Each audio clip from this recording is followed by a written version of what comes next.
여러분, 미국의 방송인 오프라 윈프리 아시죠? 그가 2013년 스위스의 쥐리히에 갔을 때의 이야기입니다. 그가 명품 핸드백 가게에 들렀어요. 그래서 점원에게 저 검은색 가방 좀 한번 보여주세요 요청을 했습니다. 그래서 점원이 그거는 당신이 사기에는 너무 비싼 거요 하고 거절을 했다는 것입니다. 그 가격이 얼마였느냐? 38,000달러, 우리 돈으로 4,500만 원. 비싸긴 하네요. 하지만 가당치 않은 말이었습니다. 왜냐하면 그 시점에 윈프리의 재산은 28억 달러, 우리 돈으로 3조 3천억 원에 달했기 때문입니다. 게다가 그 해에 포브스에서 세계를 대표하는 영향력이 있는 백인 중에서 1위를 바로 오프라 윈프리로 선정했기 때문입니다. 정말 황당한 일이었죠. 그는 아무 소리 하지 않고 가게에서 나왔습니다. 나중에 그 사실을 알게 됐죠. 스위스 관광청 나서서 사과했고 사장도 사과했고 난리가 났습니다. 스위스도 그 가게도 점원도 큰 손해를 봤습니다. 오프라 윈프리를 알아보지 못했다는 그 한 가지 때문에. 만약 미리 알아봤었더라면 친절하게 했을 것이고 비싼 물건도 팔았을 것이고 기념사진도 찍었을 것이고 그 가게는 명소가 됐을 것이고 얼마나 큰 유익을 얻었겠습니까? 그런 거 생각하면 사람을 알아보지 못하는 게 이렇게 큰 일이구나 하는 걸 알 수 있습니다. 그런데 그와 비교할 수 없는 큰 비극이 있습니다. 그게 뭘까요? 바로 예수님을 알아보지 못하는 것입니다. 아무리 유명인사라고 할지라도 일개 인간에 불과하잖아요. 그러므로 알아보지 못하는 대가가 치명적이라고 할 수는 없습니다. 하지만 예수님을 몰라보면 치명적인 손해가 있다라는 것입니다. 그런 점에서 신앙은 정말 중요한 것입니다. 예수님을 제대로 알아보는 것, 그게 신앙이죠. 이 신앙이 있으면 수지 맞는 것입니다. 반대로 예수님을 몰라보면 불신앙이죠. 큰 손해를 볼 수밖에 없습니다. 오늘 본문을 보니까 그런 사실을 확인할 수 있어요. 아무쪼록 저와 여러분은 예수님을 제대로 알아봄으로 인생의 큰 유익을 얻으시기를 주님의 이름으로 축원합니다. 오늘 본문 성경 내용 잘 아시죠? 예수님께서 공생애 중에 고향 나사렛을 방문했을 때 이야기입니다. 예수님의 출생지는 잘 아시는데 유대 베들레헴이죠. 하지만 어려서부터 공생애 직전까지 거주했던 곳은 바로 갈릴리 나사렛이었다라는 것입니다. 그래서 고향이라고 부르는 거죠. 예수님은 공생애 사역의 일환으로 나사렛을 방문하셨을 것입니다. 하지만 고향인지라 그래도 기대가 있지 않았겠습니까? 설렘이 있지 않았겠습니까? 그런데 웬걸 나사렛 사람들이 예수님을 배척하고 말았습니다. 3절 하반절 보세요. 예수를 배척한지라. 어처구니 없죠. 어떻게 예수님을 배척했나? 이 사건은 예수님의 공생애 중에 나사렛을 방문한 두 번째 사건이었습니다. 그 동일한 사건을 기록한 병행구절이 마태복음 13장에 나오는데 또 한 번 첫 번째 방문했을 때의 기록도 있습니다. 누가복음 4장이죠. 거기 보면 그때는 더 지독했습니다. 누가복음 4장 29절 30절 보니까 이렇게 돼 있어요. 일어나 동네 밖으로 쫓아내요. 그 동네가 건설된 산 낭떠러지까지 끌고 가서 밀쳐 떨어뜨리고자 하되 예수께서 그들 가운데로 지나서 가시니라. 여러분 상상해 보세요. 나사렛은 해발 350m에 위치한 산동네입니다. 근데 거기에 낭떠러지가 있었던 것 같아요. 그리로 예수님은 막 밀쳐가지고 떨어뜨리려고 했다는 것입니다. 기가 막히죠. 물론 예수님께서 위엄과 능력으로 그들을 헤쳐나오시기는 했지만 정말 기가 막힌 일이 아닐 수 없다는 것입니다. 그들은 이처럼 예수님을 배척함으로 정말로 좋은 기회를 놓쳐버리고 말았다는 사실입니다. 앞에 5장을 보니까 가버나움에서 이런저런 이적들을 행하셨잖아요. 그 소문을 들었을 텐데 또 예수님께서 직접 말씀하신 것을 들었는데 믿음으로 반응했었더라면 얼마나 좋았을까요? 얼마나 큰 유익이 있었겠습니까? 근데 안타깝게도 예수님을 오해하고 불신하고 배척했다는 것입니다. 그래서 예수님은 또 어떻게 하셨습니까? 5절 6절 보세요. 거기서는 아무 권능도 행하실 수 없어. 이 말씀을 오해하면 안 돼요. 예수님이 하나님의 아들로 전능하신데 그 능력이 줄어들었단 말이에요. 그건 아니죠.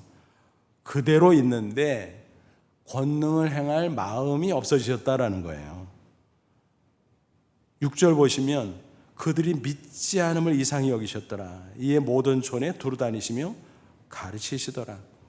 그들이 믿음으로 반응하지 않아서 능력으로 역사할 마음이 없으셨다라는 것입니다. 그래서 그냥 다른 마을로 가버리셨습니다. 그러니까 나사렛 사람들은 엄청나게 큰 손해를 본 셈이다. 그렇게 말할 수 있습니다. 여러분, 우리가 성경을 보면요, 구약이든 신약이든 일관된 원리가 있어요. 그건 뭐냐 하면 하나님의 전능하신 능력, 예수님의 전능하신 능력이 어느 때 역사하느냐, 바로 인간 편에서 믿음으로 반응할 때라는 것입니다. 그래서 기적의 공식이 있어요. 믿음 플러스 순종은 기적이에요. 믿음 플러스 순종은 기적. 그러니까 믿음으로 반응하지 않으면 능력이 나타나기가 어렵다라는 것입니다. 주님의 능력이 줄어들어서가 아니라 주님께서 능력을 행사하실 마음이 없어지신다라는 거예요. 이런 말이 있어요. 마음 문에는 문고리가 안쪽에만 달려있다. 그렇죠. 본인이 마음 문을 열어야 하나님이, 예수님이, 성령님이 그 안에 들어가십니다. 강제로 밀고 들어가질 않으세요. 계시록 3장 20절 보면 알 수 있잖아요. 볼지어다 내가 문 밖에 서서 두드리노니. 예수님이 마음 문을 놓고 한다는 거예요. 누구든지 내 음성을 듣고 문을 열면 믿음으로 반응할 때 마음 문을 열고 영접하는 거예요. 그러면 내가 그에게로 들어가 그와 더불어 먹고 그는 나와 더불어 먹으리라 그랬습니다. 마음 문을 스스로 열 때 예수님께서 성령으로 들어가셔서 그와 함께하며 능력으로 역사하신다라는 것입니다. 그런데 슬프게도 나사렛 사람들은 어떻게 했어요? 마음 문을 꽁꽁 걸어 잠그고 말았다라는 것입니다. 그런 가운데 예수님을 인정하지 않고 불신하고 배척했다라는 것입니다. 그러니까 그런 불신앙의 분위기 가운데 예수님께서 굳이 능력을 행사하실 필요가 없었다라는 것입니다. 그나마 소수의 믿음의 사람들이 있었던 것 같아요. 그래서 5절을 다시 보면 거기서는 아무 권능도 행하실 수 없어 다만 소수의 병자에게 안수하여 고치실 뿐이었더라. 몇 사람들이 있었는데 그들 가운데 병자가 있었어요. 예수님 고쳐주세요. 당신의 능력으로 도와주세요. 믿음으로 반응해서 그들에게는 병을 고쳐주셨다라는 것입니다. 하지만 더 이상 시행하지 않고 다른 마을로 떠나버렸습니다. 그러니까 나사렛 사람들은 엄청나게 손해를 본 거죠. 그러면 과연 그들이 왜 마음 문을 꽁꽁 걸어 잠고 예수님을 배척했을까? 한마디로 말하면 세상적인 편견 때문이었습니다. 예수님께서 회당에서 말씀을 전했을 때 그들의 반응을 잘 보세요. 얼마나 편견으로 가득 찬 인간들이었는가. 2절 보세요. 안식일이 되어 회당에서 가르치시니 많은 사람이 듣고 놀라 이르되 이 사람이 어디서 이런 것을 얻었느냐? 이 사람이 받은 지혜와 그 손으로 이루어지는 이런 권능이 어찌 됨이냐? 무슨 말이에요? 부정적으로 그들은 반응했다라는 것입니다. 예수님의 말씀을 듣고 제법 하네? 그런데 우리가 알고 있는 예수는 분명 우리 나사렛 동네에서 자란 시골뜨기인데, 또 요즘으로 표현하면 대항도 안 넣은 불황무식자인데 저렇게 제법 말하는데 어디서 주워들은 거 아니야? 뭐 이런 식이에요. 또 기적을 행했다고 하는데 그거 진짜야? 누구 봤어? 뭐 이런 식이었습니다. 3절 보면 그들이 이런 부정적인 생각을 더 잘 파악할 수가 있습니다. 이 사람이 마리아의 아들 목수가 아니냐? 육신의 아버지 요셉이 일찍 돌아가셨기 때문에 마리아의 아들 목수라 그런 것 같아요. 어려서부터 요셉과 함께 목수 일을 하셨잖아요. 그 얘기를 하는 거예요. 야고보와 요셉과 유다와 시몬의 형제가 아니냐? 그 누이들이 우리와 함께 여기 있지 아니하냐고 예수를 배척한지라. 마리아가 성령으로 예수님을 잉태했을 때 이제 기간을 겪고 출산했죠. 예수님이 탄생하신 후에야 약혼자였던 요셉과 이제 결혼 생활을 정식으로 하게 됩니다. 그 후에 태어난 자식들 있잖아요. 그러니까 육신적으로 예수님의 동생들이죠. 그러니까 그 집안을 훤히 꿰고 있는 거예요. 아니, 우리 오랫동안 이 마을에서 같이 살았잖아. 그 집안 알잖아. 뭐 별 볼 일도 없는 집안이잖아. 근데 그 출신인데 예수가 뭘 그렇게 말을 하지만은 그게 진짜야? 별거 아닌 것 같은데 이상하네. 또 이적을 행했다는데 그거 우리 눈으로 봐야 알지 그거 헛소문 아니야? 이런 식의 반응을 보였다는 것입니다. 그들은 도저히 인정할 수 없었습니다. 받아들일 수 없었습니다. 믿음으로 반응한 게 아니라 불신앙이었죠. 그래서 결국 예수님을 배척하고 말았다라는 것입니다. 그들의 편견이 얼마나 완고했는가. 예수님께서 탄식하셨어요. 뭐라고 말씀하시죠? 4절 보면 유명한 말씀이 나와요. 예수께서 그들에게 이르시되 선지자가 자기 고향과 자기 친척과 자기 집 외에서는 존경을 받지 못함이 없느니라. 무슨 얘기예요? 선지자가 그러면 하나님의 종 아닙니까? 그럼 어디 가든지 누구든지 환영하고 그 말씀을 순수하게 받아들여요. 근데 집안에서는 또 고향에서는 편견을 가지고 있기 때문에 받아들이지 않는다라고 하는 거예요. 그게 너무너무 안타깝다. 큰 손해인데 그런 말씀입니다. 여기서 우리는 신앙을 방해하는 편견이 얼마나 무서운 것인가 하는 걸 알 수 있어요. 여러분 잘 생각해 보세요. 어떤 것들이 사람의 마음속에 편견으로 자리 잡게 되는가. 세상에서 취득한 지식, 경험, 인습, 고집 이런 등등이겠지요. 물론 지식이나 정보, 좋은 것들을 우리에게 제공해 줄 수도 있습니다. 하지만 성경 말씀과 배치될 때 우리는 성경 말씀의 우선순위를 둬야 되잖아요.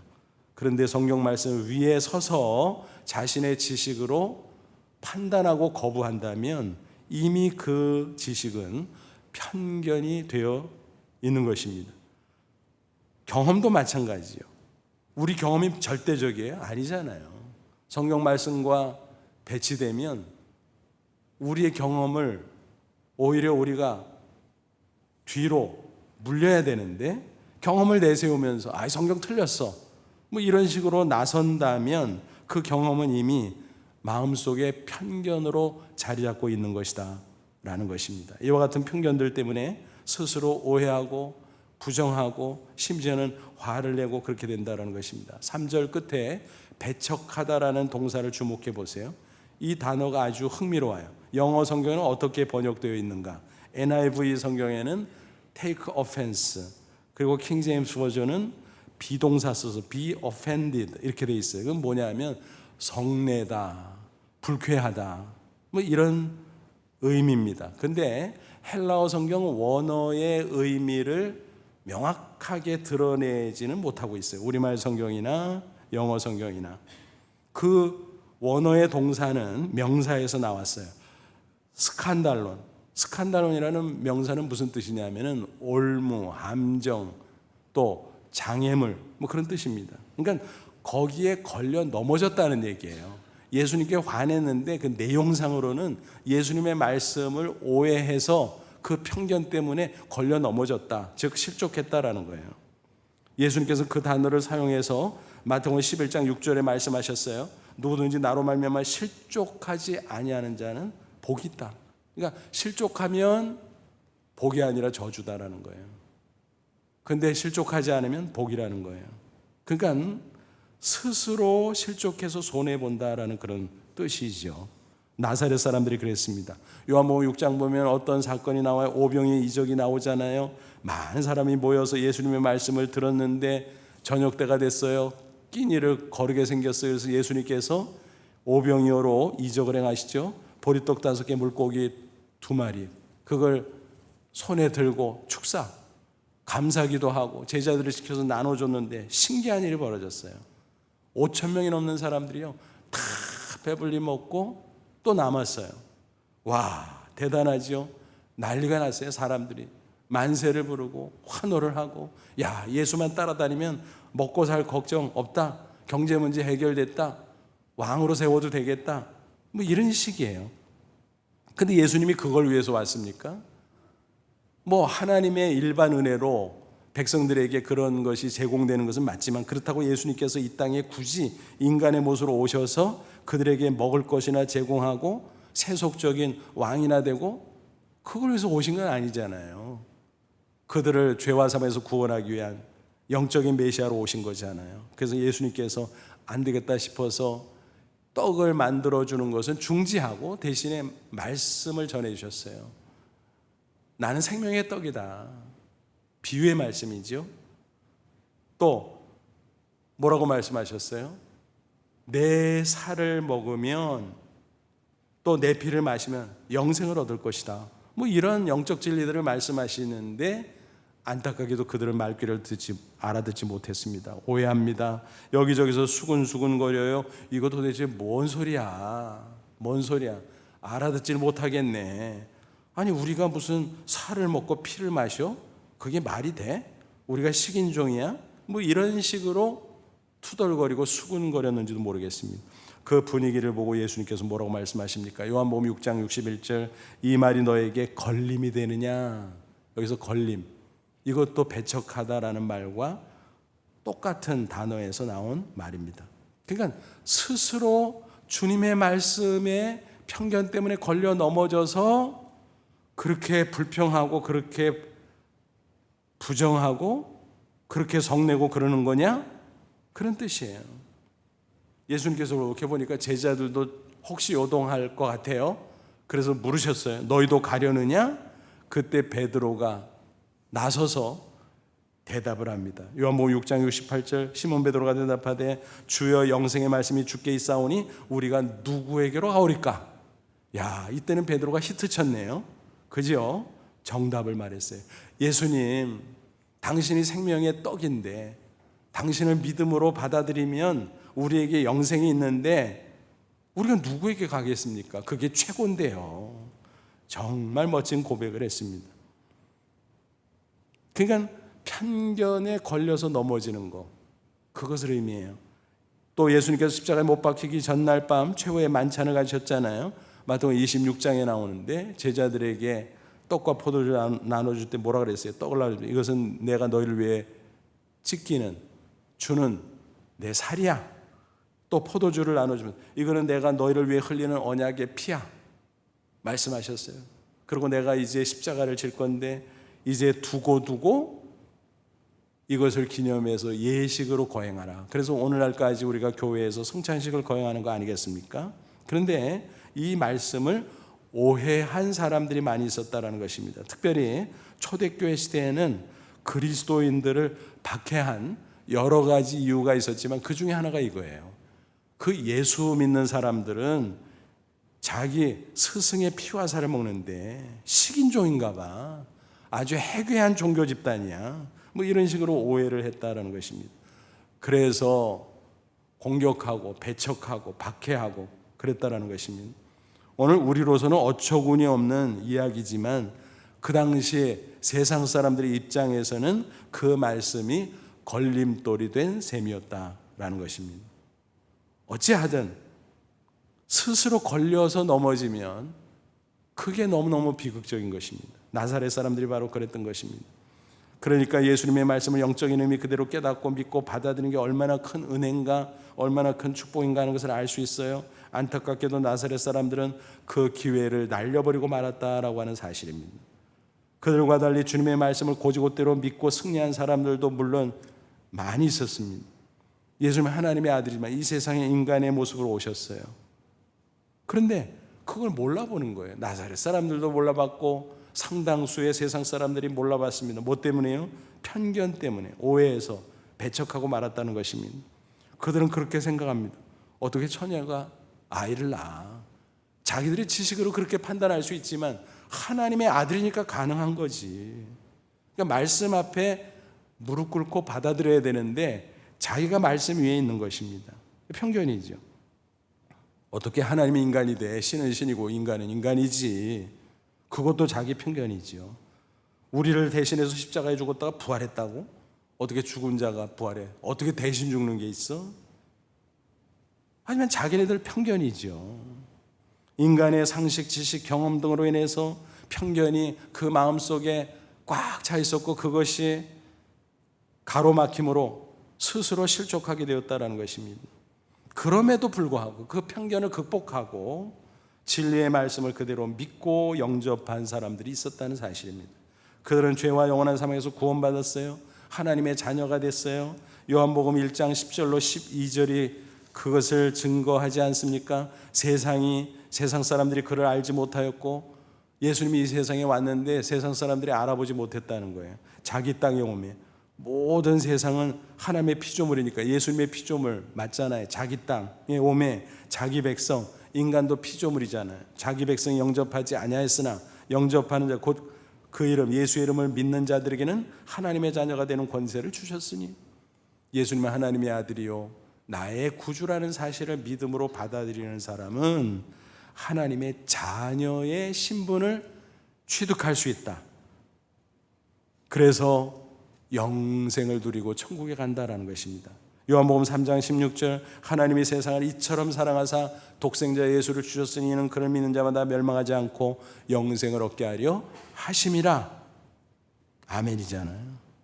많은 사람들이 세상의 지식 또 자신의 이성 그것을 편견으로 마음속에 품고 있기 때문에 하나님의 말씀을 자꾸 판단하고 거부하고 배척하고 그래서 구원 진리도 모르고 내세 뭐 있다 없다 자기 마음대로 이야기하고 천국 지옥 그런 게 어딨어 뭐 이렇게 부정하고 그렇습니다.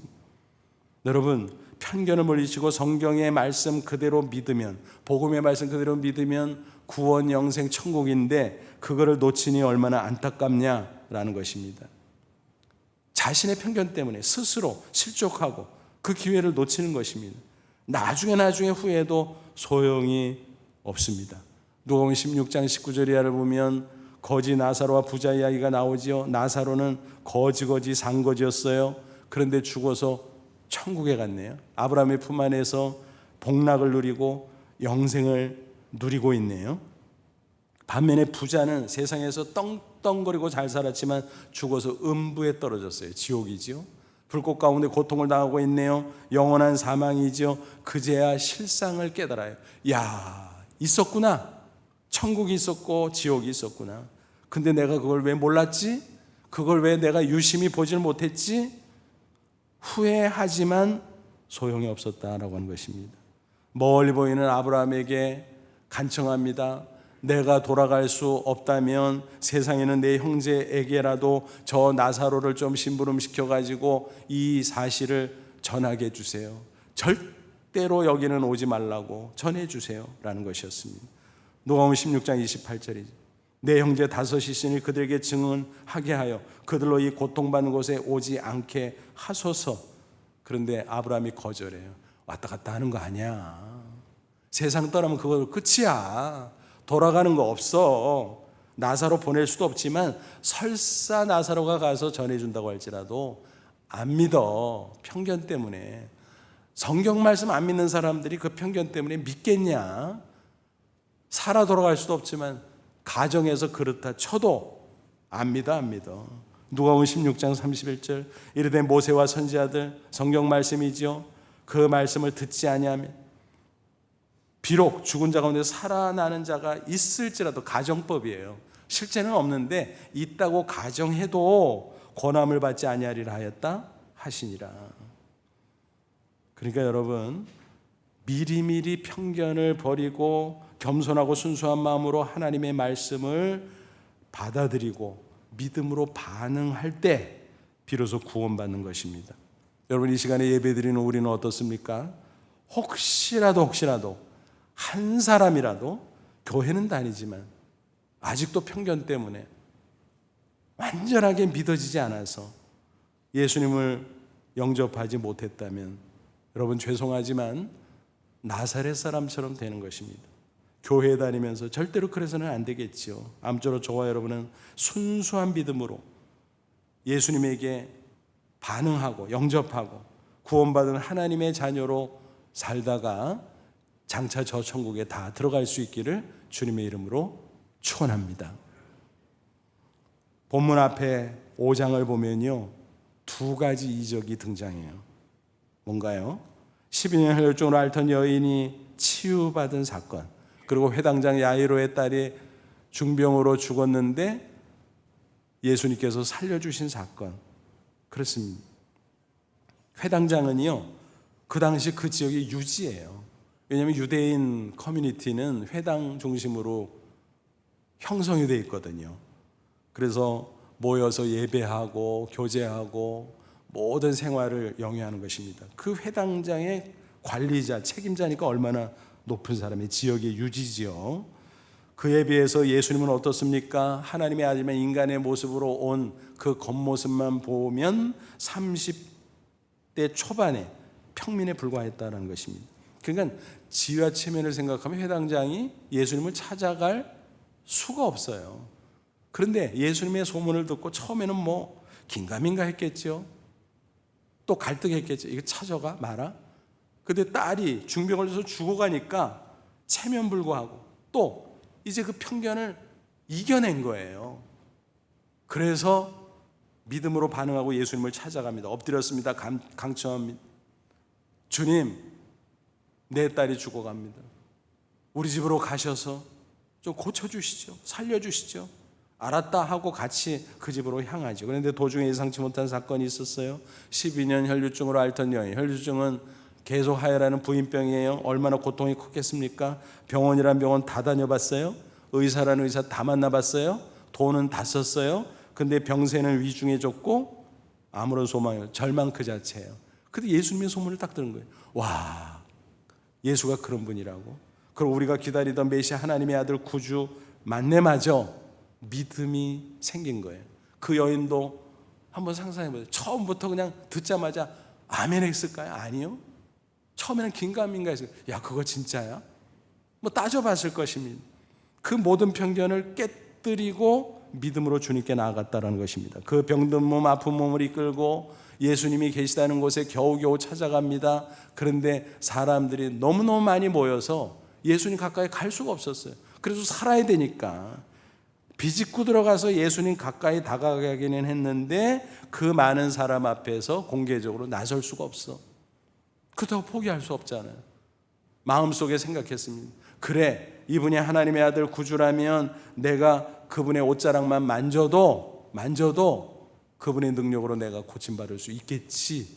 얼마나 아름다운 믿음입니까? 정말 그렇게 만졌어요. 주님의 능력이 그 여인에게 전해져서 완치됐습니다. 그 순간 얼마나 기가 막힌 일이 벌어졌는지 몰라요. 예수님은 벌써 다 아시죠? 누가 만졌네, 만졌어. 근데 제자들이, 우리 예수님 이상하시네. 만지긴 누가 만져요. 이렇게 사람들이 많으니까 밀리다가 그런 거죠. 신경 쓰지 마세요. 그러니까 만졌다니까. 예수님은 왜 그 여인을 끌어내려고 하셨을까요? 생색내려고가 아니라 그 여인의 믿음을 더 견고하게 해주려고, 또 그 여인의 그 귀중한 믿음을 드러내서 칭찬하고 많은 사람 앞에 교훈을 주기 위해서였다는 것입니다. 그 여인은 결국 앞에 나서서 모든 과정을 다 고백을 했죠. 그때 예수님께서 칭찬하셨습니다. 마가복음 5장 34절, 예수께서 이르시되 딸아, 내 믿음이 너를 구원하였으니 평안히 가라. 내 병에서 놓여 건강할지어다. 편견을 깨뜨리고 믿음으로 반응했을 때 주님의 능력으로 완치됐다라는 것입니다. 주님의 능력으로 완치됐지만 그 믿음이 너무너무 귀중하기에 딸아, 너의 믿음이 너를 구원했다 라고 말씀해 주셨습니다. 그런데 이러고 있는 동안에 어떻게 됩니까? 야이로의 딸이 죽었다는 전갈이 옵니다. 그 집에서 사람들이 헐레벌떡 와서, 회당장님, 이젠 다 틀렸어요. 따님이 죽었어요. 예수님 필요 없어요. 그런 겁니다. 그런데 예수님께서 옆에서 들으시고, 필요 없게 뭘 필요 없냐? 두려워 말고 믿기만 하라. 무슨 얘기예요? 죽었으면 살리면 되지, 그 얘기예요. 병든 거 고칠 줄만 아는 주님이 아니라 죽은 자도 살리는 주님이라는 거예요. 전능자라는 거예요. 그 말씀을 듣고 회당장 귀가 번쩍 뜨여졌습니다. 그의 연약해져갔던 믿음이 다시 견고하게 세워졌습니다. 그래서 예수님과 함께 그 집으로 갔더니 뭐 초상집 분위기잖아요. 사람들이 웅성거리는데 예수님이 나타나니까 올래면 일찍 오지 인제 와서 뭘 한다고 빈정거리는 거예요. 그러나 예수님께서는 소녀에게 다가갔고 손을 붙잡고 달리다 소녀야 일어나라 말씀하셨을 때 그 소녀가 살아나는 거예요. 일어나서 걷는 거예요. 먹을 걸 주니까 먹는 거예요. 놀라운 일이 벌어진 것이요. 그 아버지 회당장의 믿음의 반응으로 그 놀라운 능력 역사가 나타난 줄로 믿습니다. 우리는 이 두 가지 이적을 통해서 편견이 얼마나 나쁜 것인가, 또 그것을 깨뜨리고 믿음으로 반응하면 얼마나 좋은 것인가를 알 수 있습니다. 이 편견과 믿음의 관계가요, 길항관계. 길항관계가 뭐예요? 서로 이렇게 반작용. 그래서 이게 하나 올라가면 이게 떨어지고, 이게 올라가면 이게 떨어지고, 그런 관계를 길항관계라 그러잖아요. 그러니까 편견이 막 많아지면요, 믿음이 생길 수가 없어요. 믿음이 있다가도 사그러져 버려요. 근데 믿음이 굳세어지면요, 편견 다 깨뜨릴 수 있어요. 편견을 밀어낼 수 있어요. 그래서 우리가 편견을 물리치고 견고한 믿음, 확신을 가질 때 주님의 능력을 체험할 수 있다는 사실을 믿으시기를 바랍니다. 그래서 편견과 싸워야 돼요. 신앙생활이 뭐냐 하면요, 편견과 싸우는 거예요. 말씀을 받아들이면서. 그럴 때 신앙이 점점 성숙해지는 거예요. 여러분, 토마토 좋아하시죠? 유익하잖아요. 21세기 슈퍼푸드라고 할 정도로 너무너무 귀한 열매잖아요. 근데 19세기 초까지만 해도 이게요, 유럽이나 미국 등지에서는 악마의 열매로 알려져 있었어요. 야, 그거 먹으면 즉사해, 큰일 나. 그렇게 굳게 믿고 있었어요. 그건 뭐죠? 지독한 편견이었죠. 오늘 우리 입장에서 보면 어이가 없죠. 아니, 이 좋은 도마도를 세상에 뭐 악마의 열매? 뭐 먹으면 즉사? 아이고, 한심하네. 다행히 그 편견을 깨뜨린 사람이 있었습니다. 누굴까요? 미국의 3대 대통령 토머스 제퍼슨. 그런 독립선언문 기초위원으로도 유명하죠. 그는 정치가로 유명할 뿐만이 아니라 사실은 철학, 자연과학, 건축학, 언어학 모든 분야에 큰 영향을 끼쳤고, 특별히 농학에도 크게 기여를 한 인물이었습니다. 그가 한 번은 백악관에서 만찬을 개최했어요. 그래서 귀빈들을 다 초청해서 이제 앉았는데 고급 음식이 쫙쫙 나올 거 아닙니까? 그래서 다 배설해 놨는데 갑자기 좌중에서 비명소리, 으아! 테러가 생겼는 줄 알았어요. 그래서 사람들이 웅성거리고 왜 그래 그러니까 토마토 접시가 나오는 거예요. 접시에 토마토를 담아가지고 쫙쫙 들여오는 거예요. 그러니까 비명, 야, 저 악마 열매를 내놓다니 누구 짓이야. 막 여기저기서 비명 소리가 들리고 막 웅성웅성거리고 난리가 났어. 그러자 토머스 제퍼슨이 나서서 장례를 정리합니다. 여러분 조용하십시오. 저를 보십시오. 제가 내놨습니다. 자, 보십시오. 토마토를 집더니 깨물어 먹었습니다. 그러니까 또 난리가 났습니다. 대통령이 미쳤다고 죽으려고 막 곧 죽겠네, 난리가 났습니다. 근데 웃으면서, 여러분 100% 편견입니다. 이 토마토는 내가 정원에서 직접 재배한 거예요. 많이 먹었어요. 이미 좋기만 합니다. 그러자 깜짝 놀란 그들은 정말 그런가 검증하기 시작했고, 정말 그러니까 그 후에는 너도 나도 재배했고 너도 나도 취식하게 되었다라는 것입니다. 여러분, 제퍼슨이요, 무엇으로 그 지독한 편견을 깨뜨렸다고요? 과학적 확신으로. 그렇죠? 확신이 편견을 깨뜨리는 거예요. 근데 일반 세상에서는 과학적 확신으로 그러나 우리 인생을 위해서는 뭐로 편견을 깨뜨려야 돼요? 성경적 확신으로. 그럴 때 승리할 수 있습니다. 그 믿음으로 기도하고 응답받고, 그 믿음으로 말씀에 순종하고 축복받고 승리의 삶을 살아가게 되는 것입니다. 따라서 우리는 말씀을 묵상하고 확신함으로 우리 마음을 완악하게 만드는 모든 종류의 편견을 다 깨뜨려야만 될 것입니다. 예레미야 23장 29절, 여호와의 말씀이니라 내 말이 불 같지 아니하냐, 바위를 쳐서 부스러뜨리는 방망이 같지 아니하냐. 말씀을 비유했어요. 불 같다, 방망이 같다. 그 완악한 편견을 녹여버리고 깨뜨려버리고 다 물리칠 수 있다는 것입니다. 그렇죠? 말씀은 항상 성령이 함께 역사하시거든요. 그래서 편견이 있을지라도 말씀으로 다 깨뜨려버리고 말씀으로 녹여버리고 없애버리는 것입니다. 그래서 확신이 마음속에 자리 잡게 되는 거예요. 그것이 뭐예요? 성경적 확신이에요. 성경적 확신은요, 과학적 확신보다 더 강력한 것입니다. 그래서 주님의 전능한 능력을 체험할 수 있고 승리의 인생을 살아갈 수 있는 것입니다. 영국의 양심으로 불리는 정치가가 있어요. 윌리엄 윌버퍼스. 그는 20대 정치를 시작했어요. 원래는 목회자가 되려고 했는데 아니야, 나는 정치본에 나가서 하나님의 말씀을 실현할 거야, 목표를 삼았습니다. 구체적으로는 그 당시 흑인 노예, 무역, 그거 폐지해야 돼. 반성경적이야, 반인륜적이야. 그는 그래서 기치를 들었습니다. 하지만 그 당시 경제하고 정치하고 이 모든 게 다 얽혀 있잖아요. 기득권 세력이 있잖아요. 손해보지 않으려고 그것을 고수하려고 그런 거예요. 투쟁하기 시작했습니다. 기도하면서 말씀 붙잡고. 그러다가 언제 그게 성취됐느냐, 그가 임종을 맞이했던 바로 그 시간, 정치를 시작한 지 50년이 흘렀어요. 그때 영국 의회에서 노예 무역 폐지 법안이 통과됐다는 소식을 듣고 그는 평안한 마음으로 천국에 들어가게 됩니다. 근데 그때 그가 이렇게 외쳤다 그래요. 마지막 순간에 성경을 읽으십시오, 성경을 읽으십시오. 여러분 어떻게 생각하세요? 임종 씨의 외친 소리치고는 좀 생뚱맞지 않습니까?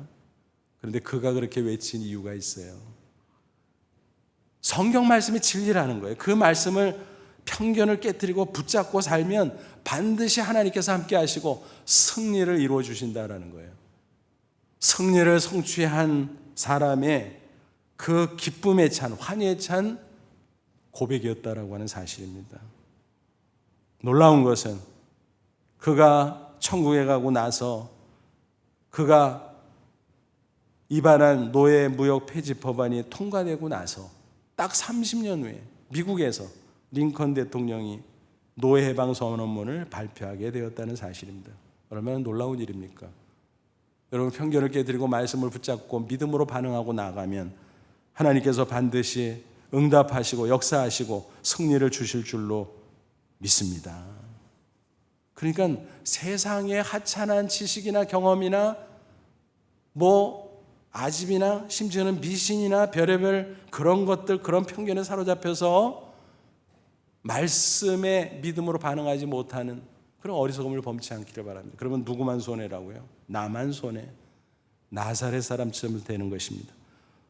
어느 저명인사의 간증문을 읽어본 적이 있습니다. 그는 공부를 굉장히 많이 한 분이에요. 사회적으로도 잘 나가고 아주 유명한 분이에요. 그런데 그가 어렸을 적 고향집에 50m 떨어진 데 교회당이 있었다는 거예요. 그런데 거기 들어가면 큰일 나는 줄 알고 돌아다녔대요. 그러다가 50년 만에 아내의 권유로 교회를 따라가다가 예수님을 만났다는 거예요. 50년 만에 50m 떨어진 교회를 갔다는 거예요. 얼마나 기가 막힌 이야기입니까? 편견이요, 그렇게 무서운 거예요. 참 다행이다 싶지만은 어때요? 만시지탄이죠. 제가 다행이고 그 간증을 귀하게 읽기는 읽었습니다만 마음 한편으로는 그런 생각을 했어요. 50년 손해보셨구만. 50년 손해보셨구만. 그렇습니다. 여러분, 혹시 우리 중에 단 한 명이라도 왔다 갔다 하지만 예수님을 개인적으로 믿고 영접하지 못한 분이 있다면 속히 결단하고 마음을 열고 개인적으로 예수님을 구주로 영접하시기 바랍니다. 그래서 다 함께 구원받고 영생 얻고 천국에 이르시기를 축원합니다. 그리고 이미 예수님을 믿음으로 하나님의 자녀가 된 저와 여러분 어떻게 살아가고 있습니까? 나는 왜 이렇게 안 될까? 둘 중 안에 하나예요. 하나님의 때가 안 됐거나 아니면 내 편견 때문에 정말로 하나님의 말씀에 믿음으로 반응하지 못하거나 기도를 해도 정말 믿음으로 기도하지 못하기 때문에 그런지도 모르겠습니다. 마치 나사렛 사람들처럼 오늘 말씀을 꼭 기억하십시오. 왜 나사렛에는 안 되는 걸까? 알았잖아요. 편견 때문에. 하나님의 말씀으로 편견을 물리치고 굳센 믿음으로 무장할 수 있기를 바랍니다. 그래서 때마다 믿음으로 반응함으로 주님의 능력 가운데 승리하고 또 승리하는 저와 여러분 되시기를 주님의 이름으로 축원합니다. 기도하겠습니다. 이 말씀 붙잡고 기도하죠. 하나님, 그렇습니다. 하나님의 자녀가 됐는데 감사한데 여전히 세상에 살면서 세상의 지식, 경험, 편견, 미신, 별의별 잡것들, 그런 것들을 마음속에 받아들임으로 말미암아 편견에 꽉 차여서 그게 걸림돌이 되어서 말씀 앞에, 주님 앞에 믿음으로 반응하지 못하고 나사렛 사람처럼 한심하게 인생을 살지 않도록 우리를 붙잡아 주옵소서, 이끌어 주옵소서, 승리케 하옵소서. 우리 다 같이 간절한 마음으로 잠시 기도합니다. 하나님 아버지, 은혜를 진심으로 감사합니다. 믿음으로 주님께 반응하길 원합니다. 말씀에 반응하길 바랍니다. 믿음으로 기도하고 응답받고, 믿음으로 순종하고 축복받고, 믿음으로 살아 하나님의 기적과 승리를 체험하는 저희들, 그래서 계속해서 승리하고 또 승리하고 하나님의 영광을 빛내는 아름다운 인생 살아가게 하옵소서. 예수님의 이름으로 기도하옵나이다. 아멘.